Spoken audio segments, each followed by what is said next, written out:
with a principal recently who's using another tool. We had to go into the program data to look at one particular type of subgroup and then go into another program to look at that same data for disaggregating not students who are not in special education and students who have IEPs. And so that process alone, and just took us about 10 to 15 minutes. And then we had to do some calculations because it wasn't done for us. We don't want to, we didn't want to put it in our own open chat GPT or something like that because we're dealing with personal information. But like having a tool like the one we've built where all of that is in one place, you have AI that can therefore provide subgroups in a way that may not necessarily be within your platforms and really support leaders and teachers in understanding the different ways of looking at it.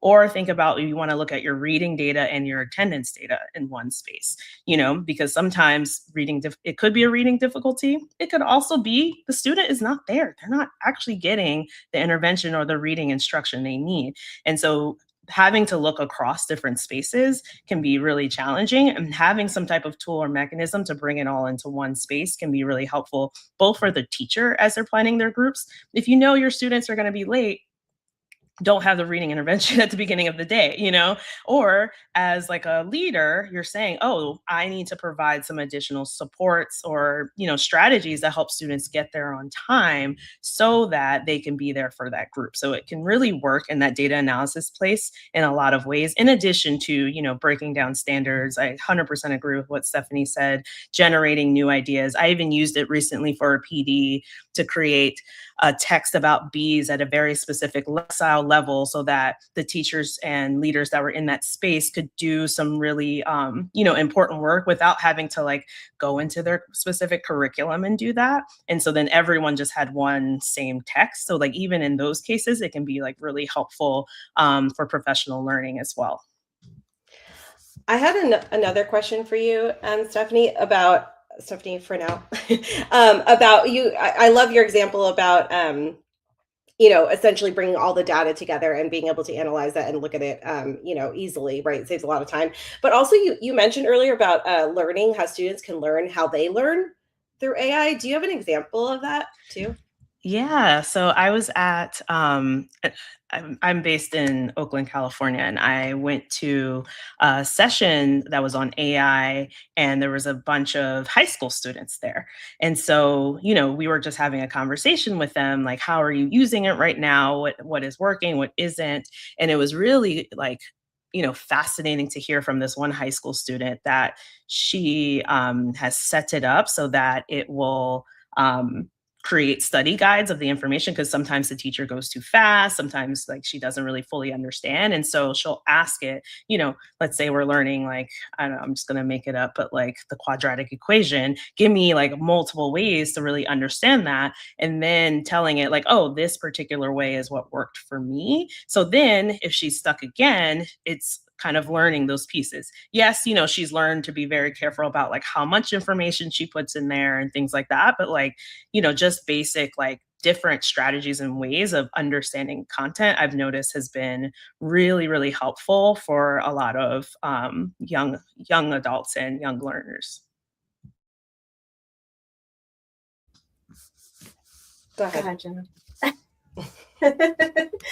I was just going to say that that's so cool, and something that Janelle and I are super passionate about in terms of like really diving deep into how you learn as an individual and helping our students do the same.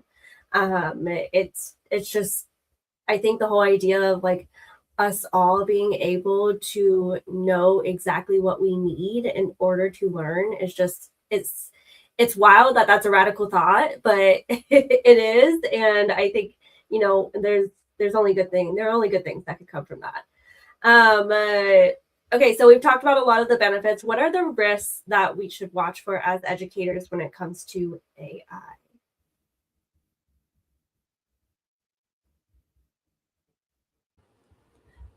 For me, I think, it's that over-reliance, like always just kind of going there first and not being able to think alone.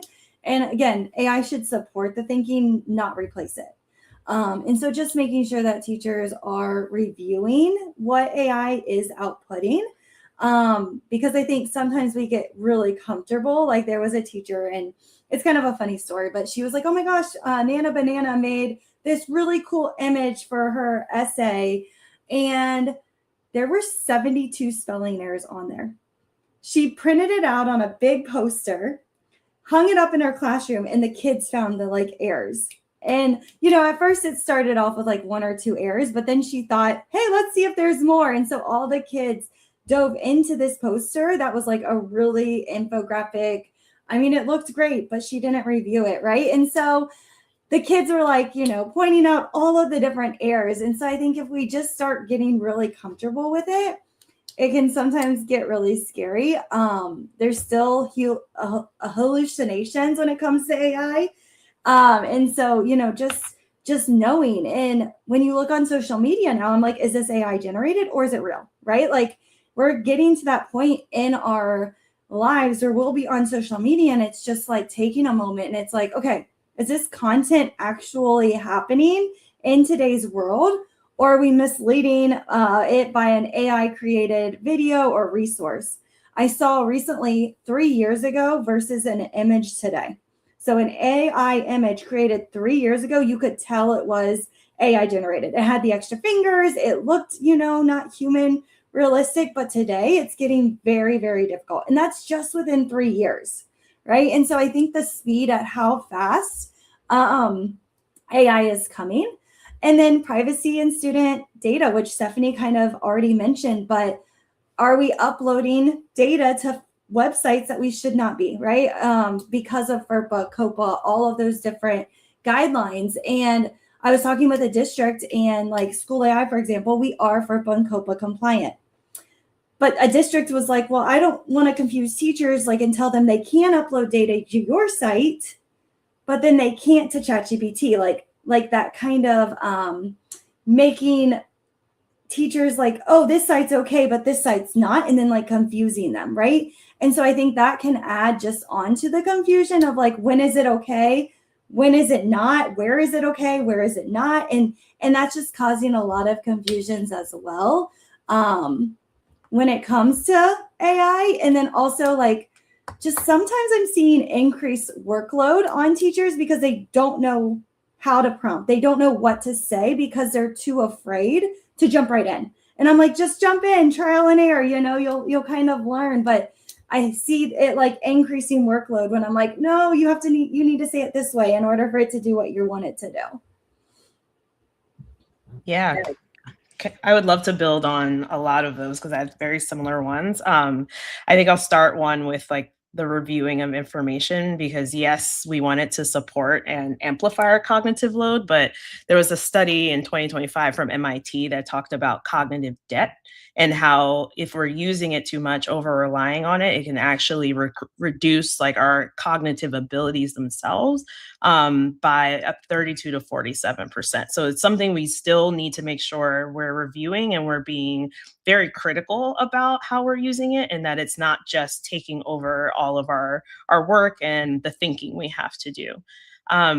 Additionally, related to that one, MIT had another study that came out about bias. So sometimes we put information into the tool and like, you know, there's certain tools like ChatGPT as it's built, you know, for just like the single user is built to please you. So it's going to give you information that's very much in line with what you want. And even if you don't think you're responding in a way that is aligned with your own bias, it's in there. So it's always something that we need to be mindful of, especially as we're working with diverse learners who have varying needs. We may have a very specific view on what we think they need or what their issue is. And we have to be really careful about how we're taking the ideas and strategies that are coming from the different AI tools we're using, especially our large language models, our LLMs.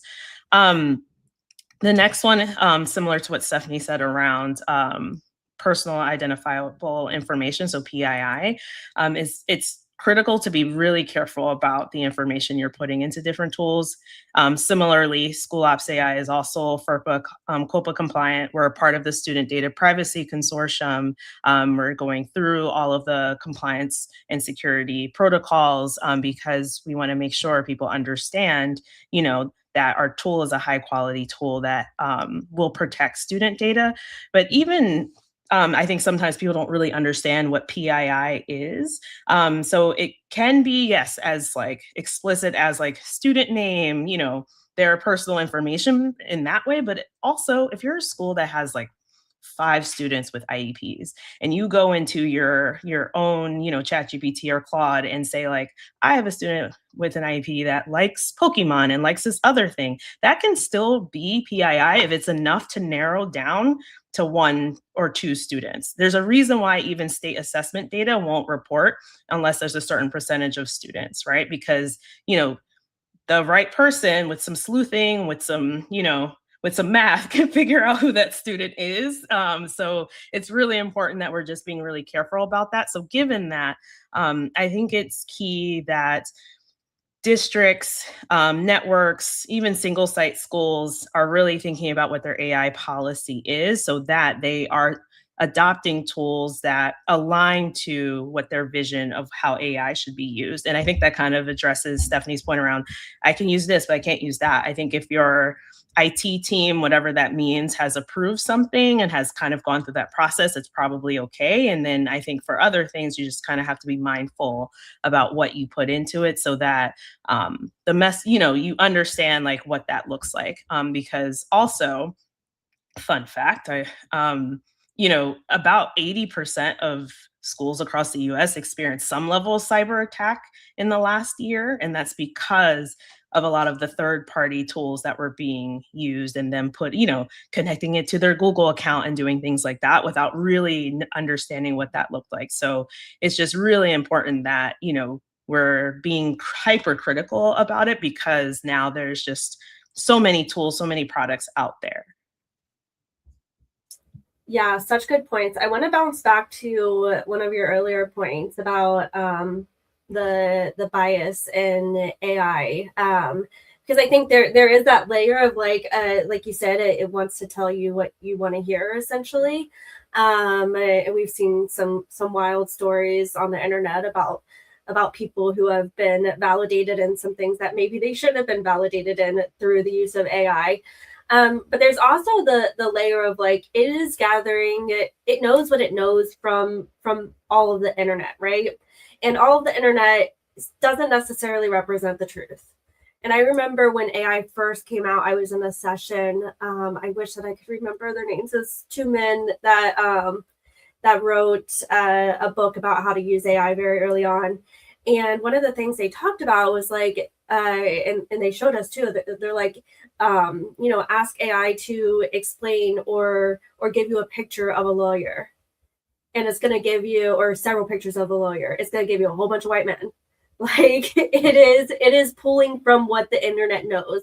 And so there is that layer of like, if you are trusting it to paint a picture of reality, or trusting it to paint a picture of what reality should be, maybe you should take a step back because that's not what it's there for, right? So there are layers to that, and I think that's one of the risks that we could fall into. In addition to, like you said, all of the data privacy stuff. I mean, I'm glad that people are taking it as important at the higher levels and really like coming down on all of us to be careful about that. But I do think that as educators, we're used to being very resourceful, right? Like we're used to being like, oh my goodness, I have a million decisions that I need to make. I have all these students that I need to teach. Like I need resources from everywhere. I need to find everything. I need to put all this together. They give us curriculum and say that it can do all, but we know that's not how it usually works. So there is just like that extra risk of falling into potentially giving away a bit too information because we have the desire to find those additional resources that we may not have already. if there's one thing I just want to add to your point around it pulling from, all of the information there's in the world, if it is an open model, right? So that's why, like, if you're using like your own, like, we'll say ChatGPT, Claude, that yes, that is an open model, but there are enterprise versions that schools are purchasing, or there are tools like mine, like School AI as well, where they're usually trained on a more specific, focused amount of information. Like, for example, with in ours, we only include information that's evidence-based reading instruction, like in our tool, whenever we're asking it to analyze like reading, for example, because we understand, the implications of if we are suggesting or having something in there that isn't aligned to research. So what's been really nice to see in the education space is that they are recognizing that and then adapting the amount of data that the AI is pulling from. Yeah, I think you make a really, really good point. And, we've kind of touched on this already, but even more explicitly, how do we really keep AI human centered, especially as we know in education is so, so, so important. And I know we already talked about like, reviewing it, right? But how else in your experience, can we really hold true to that?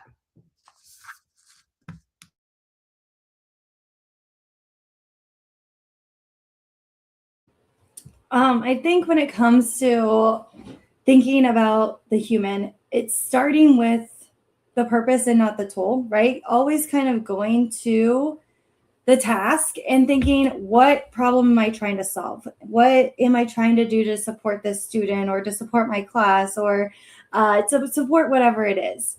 And then thinking about like, who will it benefit, right? And then from there, deciding, is it going to improve the student's experience by putting them into maybe a School AI space or, taking some of the different teacher workflow as well? Like, do they need to have it leveled? Is the purpose of this practice, or am I preparing them for like a summative assessment? So again, it really goes back to like, what is the purpose of when I'm using AI?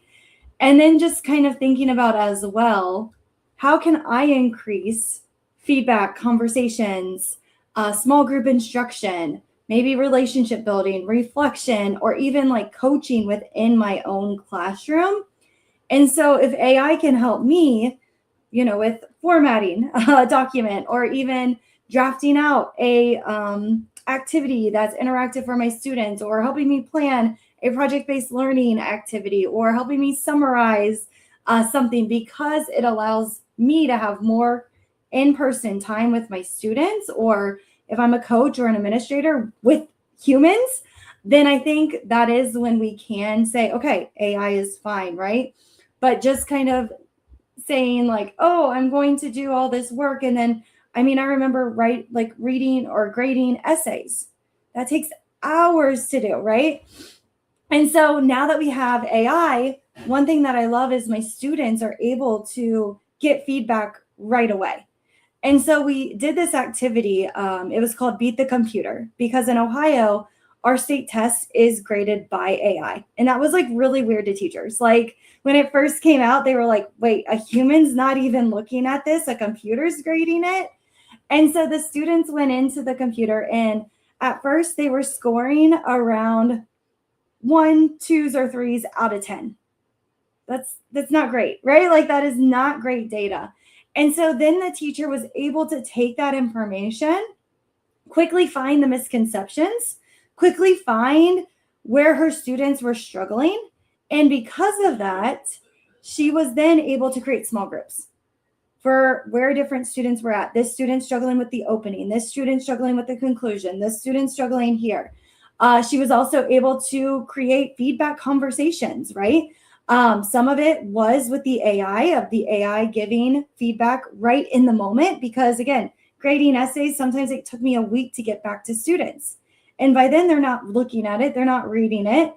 And then also reflection. I can chat with my students and grab their reflection, where a lot of times for me, reflection was left out because I just didn't have the time for reflection to do it. because I was just like, oh my gosh, we're already at bell time, you know? But now I'm able to build that in because it saved me time in other areas. And so with that Beat the Computer activity, we do about a week and a half of mini lessons, small group instruction, peer conversations, looking at exemplars. Why did this student score a 9? Why did this student score a 10? What's different than my work? And they're comparing and they're contrasting. And so by the end of that unit, they do another test. They upload their final writing piece, and students are now scoring 8s, 9s, and 10s. And them seeing that growth from the beginning of this activity, where they were seeing 2s, 3s, 1s, and then getting an 8, 9, or 10, they're so excited. Their minds become from a fixed mindset to a growth mindset. And again, it was using AI in a powerful way where it could give feedback, because the teacher was able to then meet with small groups. The teacher was able to talk through and compare and contrast with exemplars and really work through all of those different pieces, which really helped build the capacity in her classroom, instead of just kind of saying, okay, you know, I'm just going to put my students on AI and that's it, right? It took a lot more for that teacher to use AI in a powerful way. Yeah, I 100% agree with Stephanie H. I don't have much more else to add. So kudos to you for capturing that. I think the big thing I will say is like AI will be human-centered as the human. So it's really, like she said, about the purpose that you're using it, how you're thinking about its implementation. You know, if you are a leader and you're rolling out a new strategy that you helped, you know, generate ideas around with AI, you still have to do the human work to convince people, the change management around that, the support, like that isn't going to come from, you know, the AI itself. And then, you know, even with like identifying misconceptions for students, if I deliver that in a nasty tone or I don't have a good relationship with that student, it does not matter how accurate that, you know, misconception and strategy to address it is, because that relationship's not there. That student is not listening. So yeah, I really just appreciate everything you said, Stephanie. Love it. I love it. That example too, like of actually using it to make time to do things that are super beneficial. So even if the AI itself is not what you're like handing over to the student as a tool, or what you're using as a tool during all of those lessons, you've used it in order to increase your capacity to spark more discussions, use more peer you know, writing activities and stuff like that. So super cool.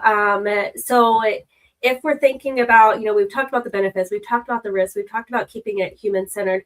What are the skills that we need as educators, and maybe even the skills that school leaders need in order to make sure that we are really keeping ourselves aligned to using it in a human-centered way?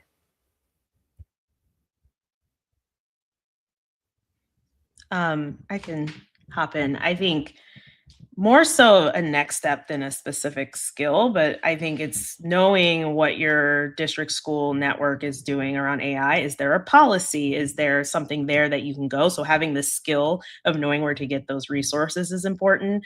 I think also knowing what like terms to look for as you're using different things. So like, you know, looking for something around data security, looking for stuff around FERPA, COPA, knowing like some of the key organizations that protect student privacy and seeing if those tools are aligned with them. I mentioned the Student Data Privacy Consortium before. There's also Common Sense Privacy is another one. So like just knowing like even just some of those like terms and knowing where to look for them is another skill. And then we do a training for leaders around AI and data security. And we start off with like, what is AI and how is that different than a large language model, you know, or like how are those two things related? How is that also different than agentic AI, which is actually the big thing that people are talking about now. Like LLMs are kind of like old school, you know, old news at this point, you know, and then just machine learning in general itself is its own term. So I think it's more of knowledge than skills, but just using that knowledge to therefore know how to act from there. And I think as well, when we're thinking about human-centered, self-awareness is an executive functioning skill that a lot of our students struggle with, right? And us as adults, like being able to kind of think about what is it that I need help with? What is it that I need support with? I mean, I just know as an instructional coach, when I would ask teachers, hey, how can I help you? I don't know, right? And it's like, okay, taking a moment to really use AI to help with that self-awareness piece, I think can be really beneficial because it is most programs, right, are very reflective. It asks questions. It gets to the root cause by using questioning, which I think is a really cool way that AI can really support district leaders and supporting educators. And when it comes to policy, just like Stephanie was kind of mentioning, right, like thinking through and thinking about, okay, what tools are we allowing use? What are we allowing to have available to our staff? And what does our policy look like? And it's also really interesting because at the beginning of AI, it was a lot of kids are going to use this to cheat, right? And that was the big thing that we were hearing. But if we're able to empower our students and build that self-awareness, I think they're excited to grow. They're excited to see their growth when it comes to thinking about it. I also think, though, with AI, it can help with instructional judgment and just making sure, like, okay, are these instructional strategies well research-based, right? And for me, I'm really big into personality tests. Like, I love a good personality test. And when I was coaching, there were just some personalities that I really struggled with. And most of them were like the expert. Like, they needed to know the research behind a strategy. And now, as a leader, I can work with AI and say, okay, here's what I'm thinking. Here's our new initiative. Here's where I'm trying to go with our AI policy. This is where I'm going with this new initiative, whatever it is. And I can go into AI and ask it to help me talk to that teacher, right? That is maybe needing something that's more research-based than me just being like, all right, let's go. Here's my nice to-do list, our roadmap to do it. But some teachers really need to know the research behind it. And so knowing that information and going to AI and saying, okay, how do I communicate to different personalities? How do I communicate to different stakeholders? How do I communicate to my community about this? Some communities are hesitant about AI. And so they have shut down everything. The only thing available to those teachers is maybe a ChatGPT, a Gemini, or something like a Claude maybe, right? But they're not allowed to use AI with students because of their community, the stakeholders, the Board of Education. And so it's really being able to look through and say, okay, here are these different personalities. How do I explain this concept to them? And I think that's where AI can really be helpful, but also be really reflective as well to really have us think. And also, how is this improving student learning, right? Because I think at the beginning, are we using this as a quick substitution? Like, that's where I was kind of noticing a lot of teachers right at the beginning of, okay, I'm going to use this in replace of this activity, right? On the SAMR model, very substitutional. And I feel like we can use AI in a lot more powerful ways, like interviewing, Socratic discussions, and think, pair, shares, where we're thinking first with the AI, building up our ideas, and then sharing it out loud. That I wonder, how many are we there yet, right? Because there's just so many districts that are on their own little journey with AI. I think we're getting there. It's just taking a lot of time to get comfortable because this is a newer concept. And explaining AI a year ago, people were just like, what is this, right? But now they're starting to really see the power of the productivity tools, where now I think they're like, okay, how do I get this into the hands of my students to do project-based learning activities where they can talk with my principal per se and get feedback there before they talk to the actual principal. So I think it's interesting, like the way that we can use AI to support that relationship side. That I love all of those examples. I never really thought, I love personality tests also. I was literally just talking about them last night. But I love the idea of using it as a way to connect with other people and increase your capacity to do so. Such good ideas. I have another follow-up question. Janelle, do you have anything to say before I ask my follow-up question? Okay, yeah, before your follow-up question, I just wanted to I love that you just said about self-awareness, and I was thinking the same thing about collaboration and connection too. But I never really actually thought about that. That self-awareness is a really important skill needed to use it effectively, right? Like you do need to know what you're asking for. And I think that's just such a powerful point. I mean, at Simplified, we're not super like AI powered, but like not quite, like that's not really we're more like kind of supporting and training the teachers, right? But we do use AI like integrated throughout our platform. But when you said self-awareness and just understanding like ourselves, I mean that kind of like fits right along with what we do. And we've consulted with so many different teachers and users, and finding the right questions is super important.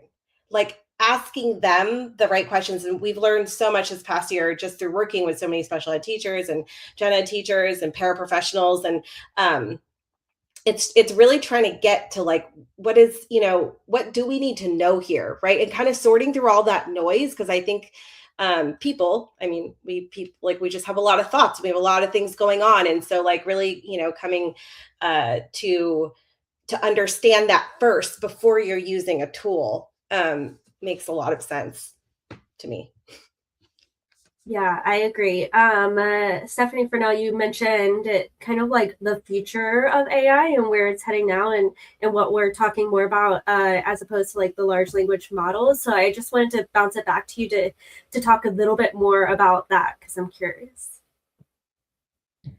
Yeah. So, I think a lot of what we've focused on is like what they would call, I'm a bit of a data nerd as well. So like, excuse me if some of this is a little esoteric, but like essentially, static or structured data, right? So there's just like information that's out there, that's just there, right? And now as we're talking about agentic AI, or, there's also like this idea of like deep learning you might hear.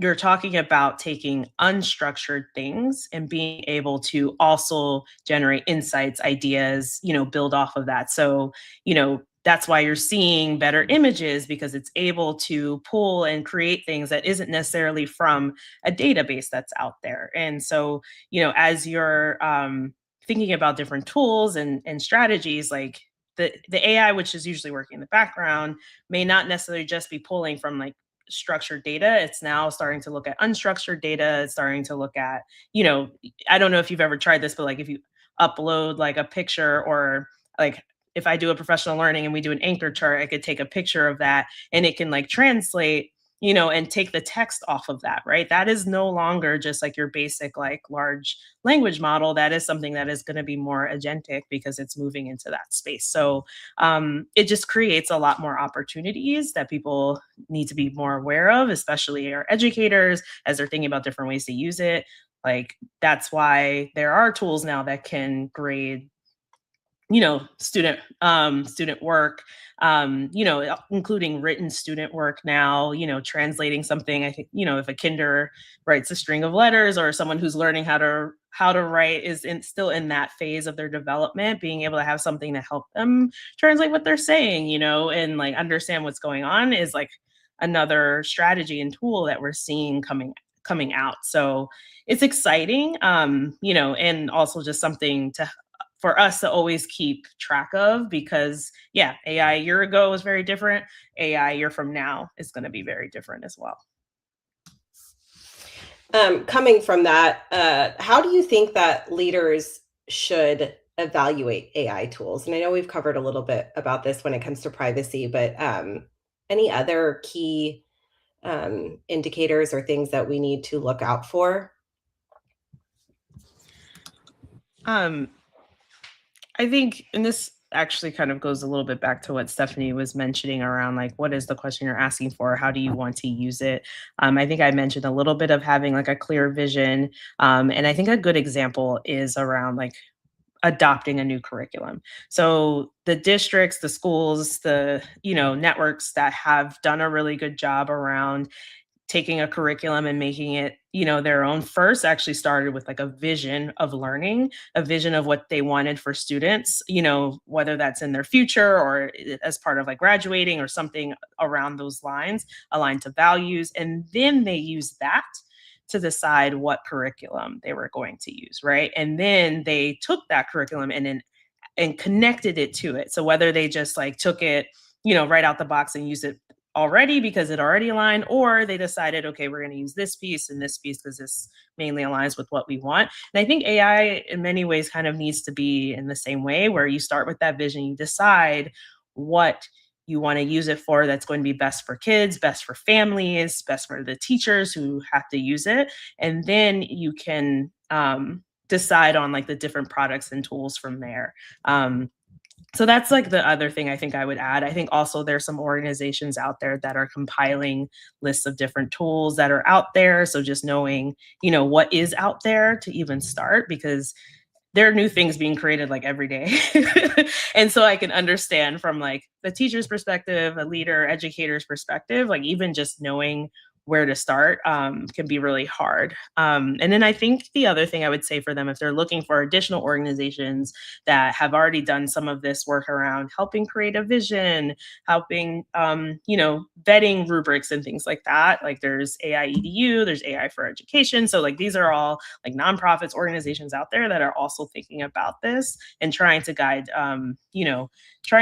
school systems through this process. Yeah, and at my old district, we have a rubric, so I can share that. I know we're giving away some free resources at the end, so I can definitely add that to one of the resources. But again, really making sure that it's privacy, right? FERPA, COPA compliant. And also we wanted to make sure that it was like able to be logged in with ClassLink or Clever. Like having that single sign-on was really important to us as a district, just because we supported over 10,000 students. And so we needed it to be easy for them to log in to their account. So that was a big thing for us as well. The curriculum alignment that we were talking about, advertisements, we did not want advertisements on the website, because I'm like, if we're paying for this, we just can't have those advertisements for our students to see, just because sometimes we have in the past had some inappropriate ones pop up. And so we had to block those sites. Also, just when we're thinking about the cost, right? Does it align with our budget? Is there additional costs? Like once we get in, like, are there add-ons? That was something that we looked at as well. And then we also focused in on resources for tier 2 and tier 3 when it came to supporting those students. And also the accommodations features. So like, our students, is the website able to support students with visual limitations? Text to speech was a huge thing for us. Was closed captioning something available? Contrast, like dark mode if needed. Were we able to take, different things and translate them if we needed to as well? So that was like a lot of our big things. We also looked at like communication features. There were some websites that offered like chat features, and that was a big no for our district, just because we didn't want students just chatting with each other or random individuals. So like safety was a huge thing for us, but also that personalized learning, curriculum differentiation, and those accessibility features as well.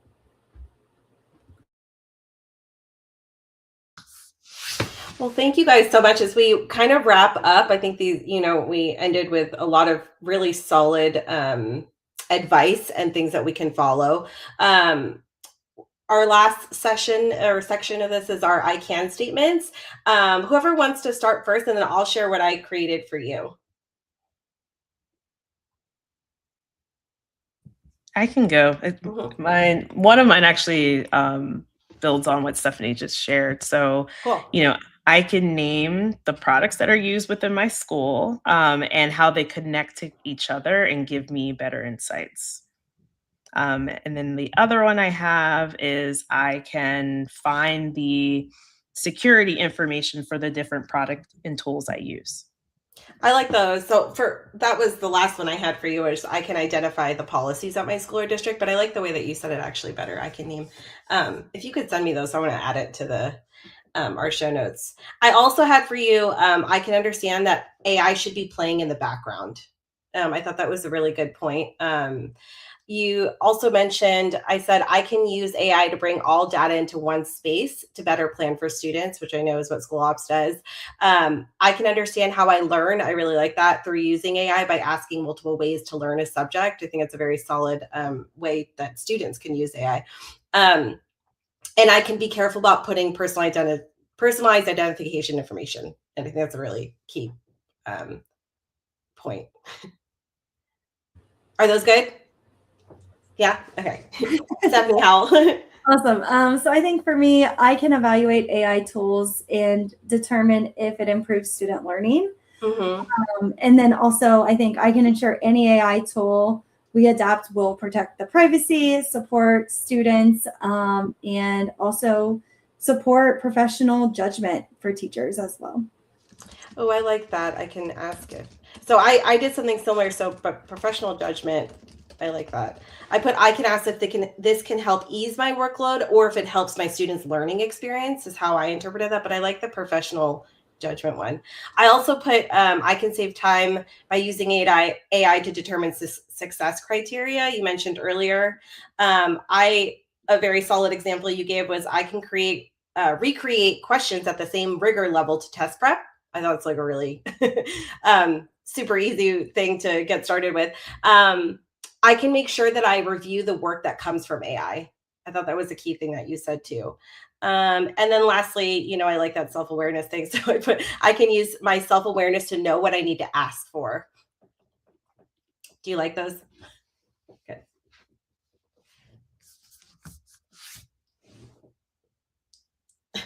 Sorry, I had to jot down a note.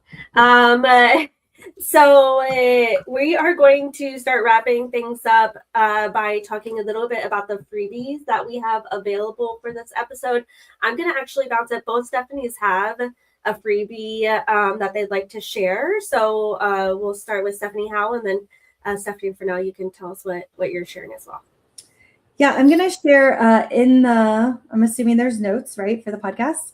Yes. There will be a TinyURL link. So it's tinyurl.com and then /2NW 4K6FR. And if you fill that out, I'll give that rubric along with a Google group if you're interested in joining. There's a large community of educators that ask questions, share resources. We would love to have you join. So I'll be sharing those two resources, the rubric, and then a community of like-minded Blackos that we have in our community. Awesome. And yeah, I'll have a few resources to share. So first, for School Ops AI, since we're in that data analysis space, and so we aggregate your data, but oftentimes people don't know what to do once they have the data and they have those insights. And so we have a resource that provides a variety of different data analysis protocols for different domains and subjects. So from reading to math to science to behavior, just to give folks an idea of, okay, I'm looking at this dashboard or these charts. What do I do as a school team to really understand how to support? So that's the first one. I mentioned that there's a lot of different AI tools out there and many different use cases. And I definitely believe like sharing is caring, knowing what's out there is important so that you make the right decisions. So there is an organization called EdTech Insiders that annually, so it's not always, doesn't include everything because I believe their process is annual when they update it, but it can be a good starting point to just know what are the different AI tools that are out there? What are all the different use cases? They themselves have like a little downloadable on there that I always like to share with folks because, there's a lot out there and it's important to know what to do with it. And then I will also share a link to our newsletter because we do share a lot of tips and tools for educators and leaders on how to think about data, how to analyze it, how to do cross analysis and mixed methods because our students are dynamic. So therefore their data is also going to be complex. And so we'll share that as well.